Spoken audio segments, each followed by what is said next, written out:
A few moments later. Assalamualaikum warahmatullahi wabarakatuh. Waalaikumsalam warahmatullahi wabarakatuh. Perkenalkan Bu, nama saya Dewi Siti Prihatin dari program studi pendidikan fisika. Sebelumnya terima kasih banyak atas kesediaan Ibu untuk diwawancarai. Dan sesuai dengan izin yang telah diberikan, saya akan langsung memulai wawancaranya ya Bu. Untuk pertanyaan yang pertama, kurikulum apa yang Ibu gunakan dalam pembelajaran fisika di kelas pada saat ini? Pada saat ini kami fisika di sini memakai kurikulum Merdeka, yang mana dalam pembelajaran fisika di kelas ini menurut Ibu ya, punya itu terlalu fleksibel dan berfokus pada pengembangan kompetensi dan karakter siswa. Di saat itu juga siswa yang menentukan semuanya. Materi yang diajarkan pencapaian pelajaran, Ibu juga menggunakan berbagai pendekatan agar siswa lebih aktif dan memahami konsep fisika secara kontekstual. Baik Bu, terima kasih atas jawabannya. Kita lanjut untuk pertanyaan kedua Bu. Yang kedua pertanyaannya yaitu bagaimana Ibu menyesuaikan materi fisika dengan kurikulum Merdeka pada saat ini? Sebenarnya pada saat ini kan bukunya kan belum juga afdal itu, ada 1 atau 2 buku yang belum apa. Tapi kami di sini pembelajaran ditetapkan di kelas 10 dan 11. Dari situ membuat modul tersendiri, yaitu modulnya mencari materi yang searah tapi menuruti modul yang ada di dalam MyASN. Sekarang kan MyASN namanya, kemarin itu kan Merdeka. Dan itu sesuaikan dengan karakteristiknya di kelas. Apakah ini cocok dilakukan di siswanya? Apakah bahannya memadai? Yang kami lakukan cuma siswa. Selanjutnya Bu, pertanyaannya, apakah siswa antusias belajar fisika dengan pendekatan yang Ibu gunakan di dalam kurikulum ini? Kalau sampai saat ini masih alhamdulillah siswanya cukup antusias belajar fisika dengan pendekatan yang kita gunakan, contohnya dengan alat-alat fisika yang menarik bagi mereka, karena ini baru yang pertama mereka kenali, berarti waktu SMP kan belum pernah mereka menggunakannya. Jadi karena materi ini lebih mudah dipahami, contohnya seperti penggunaan alat-alat yang pertama kalinya itu ya pengukuran itu kan yang lebih dekatnya. Mereka enak membimbingnya secara intensif dan mereka terlibat dalam semangat untuk belajar kembali. Baik Bu, untuk pertanyaan selanjutnya, apakah Ibu menggunakan teknologi atau media pembelajaran lain untuk membantu dalam memahami materi fisika? Tentunya kita memakai PowerPoint. Di sana kita menggunakan gambar juga yang pakai laptop. Kita memakai OnFocus untuk melengkapi, karena sebagian alat fisika juga tidak ada di tempat sekolah kita ini, jadi kita menggunakan OnFocus dan melihatkan ini alatnya yang begini, ini alatnya yang begini. Kemudian Bu, bagaimana cara Ibu mengukur keberhasilan pembelajaran fisika sesuai dengan kurikulum? Kalau di sini untuk siswa memahami pertama sering memakai presentasi PowerPoint tadi kan. Setelah itu melakukan kuis bagaimana siswa itu jawabannya, apakah banyak yang sesuai atau tidak gitu. Di saat belajar itu melakukan banyak-banyak melakukan pertanyaan timbal balik dengan siswa.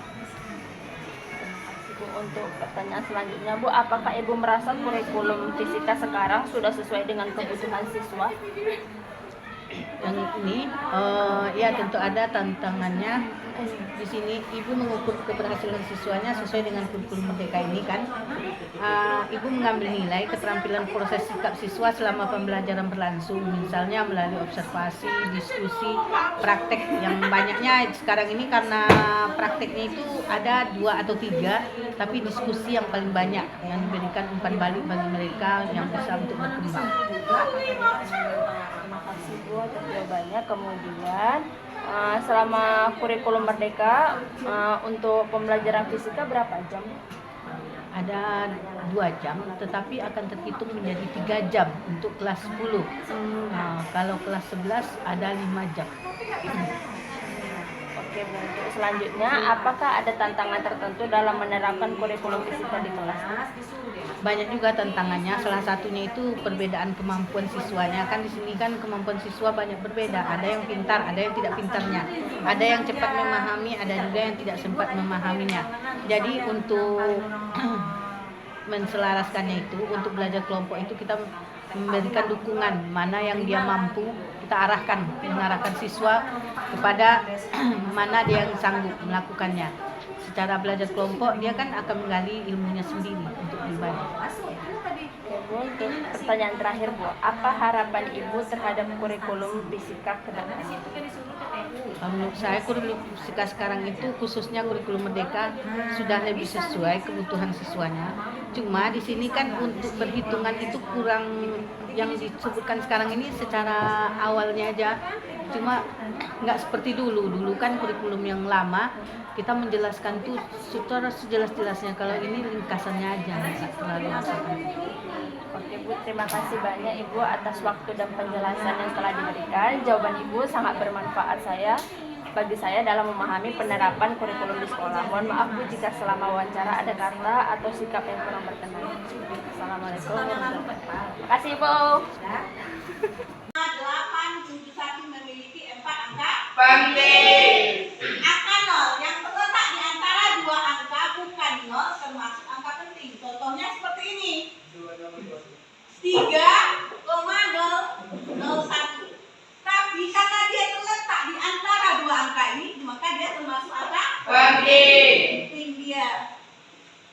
Di sini ada lagi angka 0 yang terletak di sebelah kanan tanda koma dan angka bukan 0 termasuk angka penting. Misalnya 4,500 yang memiliki 3 Angka penting. Di sana sebenarnya dia tidak memiliki angka penting di sini. Berarti di sini adalah 2. Dia 4,500. Kan yang di sebelah kanan dengan yang sebelah kiri angka pentingnya itu kan tidak terhitung. Yang terhitung nolnya itu ada di tengah. Berarti dia tidak 4, berarti ada 2 angka penting. Angka 0 yang terletak di sebelah kiri angka bukan 0, baik yang terletak sebelah kiri maupun di sebelah kanan koma desimal bukan angka penting. Jadi 0,63 dia memiliki 2 Angka penting. Itu sekilas penjelasan pengaturan angka penting. Di sini aturan perkalian dan pembagian angka penting. Hasil perkalian atau pembagian harus memiliki bilangan sebanyak bilangan dengan jumlah angka penting paling sedikit yang digunakan dalam perkalian atau pembagian Tersebut. perkaliannya. Contohnya nomor 1 3,4 dikali 6,7. Jadi jumlah angka penting paling sedikit adalah 2. Hasil perkaliannya adalah 22,78. Maka terdapat berapa angka penting itu? 4. Berarti di sini adalah termasuk 4 angka Penting. Kemudian hasil harus dibulatkan menjadi 23. Karena dia ada 7. Yang dibulatkan itu apabila dia 5 ke atas, dibulatkan menjadi 1 ke atas. Atau 4 ke bawah, dia tidak dibulatkan. Itu aturan penulisan angka penting. Aturan penjumlahan dan pengurangan angka penting. Dalam penjumlahan, pengukuran angka penting, penjumlahan atau pengukuran hasilnya tidak boleh lebih akurat dari angka yang paling tidak akurat. Maksudnya, setiap kita melakukan pengukuran, misalnya kita ukur ini dengan benda ini kita ukur. Kalau satu kali kita mengukuran, belum tentu dia asli.